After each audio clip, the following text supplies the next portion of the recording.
Ableton or Pro Tools in 2026? Let's settle this, because the right DAW can change your whole workflow.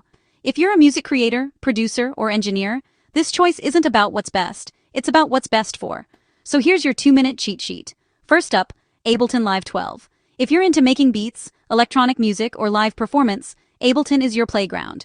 Its session view lets me toss ideas around, sketch out hooks, and jam with loops in real time, without ever stopping the music.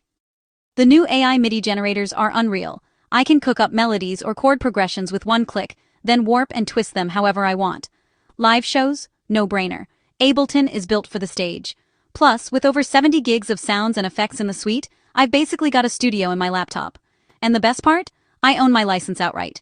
No subscriptions, no surprises. But what if you're tracking a full band, recording orchestras, or diving deep into post-production? That's where Pro Tools 2026 still rules.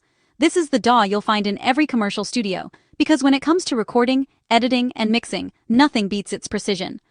Think surgical audio comping, world-class mixing tools, and seamless Dolby Atmos for those immersive 3D mixes. Need to transcribe dialogue or clean up noisy audio? The new AI-powered speech-to-text and spectral editing tools save hours in post. And with Avid Cloud, remote global collaboration is easier than ever. Here's the bottom line. If you're a solo artist or producer who thrives on creative speed, live shows, and epic sound libraries, Ableton Live is your DAW soulmate. But if you're an engineer, a session pro, or dreaming of Hollywood post-production, Pro Tools is still the industry passport you need. So, what kind of music maker are you? Drop your pick in the comments.